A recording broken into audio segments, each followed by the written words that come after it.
unaweza kushangaa ukasema kwa nini wawekezaji? You might be surprised why. Kwa nini watu wenye biashara? Why people with business? Kwa nini watu wenye mali? Why people with wealth? Hawaajiri wazawa. They are not hiring the natives. Wanatafuta mtu wa nje. They are looking for someone from outside. Sio kwa sababu hawapendi wazawa. Not because they don't like the wazawa ni wavivu. The natives, most of them are lazy. Wanapenda stories sana. They like stories much. Wanapenda hadithi sana. They like most stories. Wanapenda story.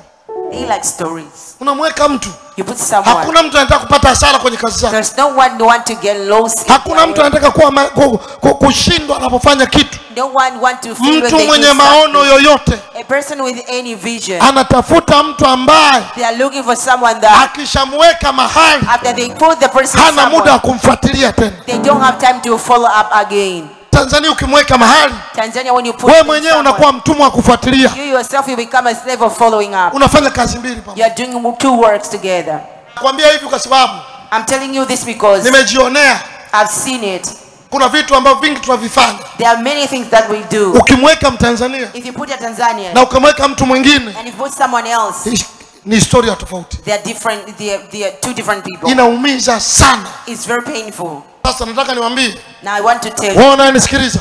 You were listening. Mwana wa Rise and Shine. The son of Arise and Shine. Wewe utakuwa mfano Tanzania Jesus. You'll be an example in Tanzania kwa jina la Yesu. Change style. Badilisha. Kama Watanzania wengi like most of Tanzania wameshindwa kufanikiwa have failed to kwa prosper style ya uvivu. with the mtindo of being lazy. Amua kuchange style. Decide to change mtindo.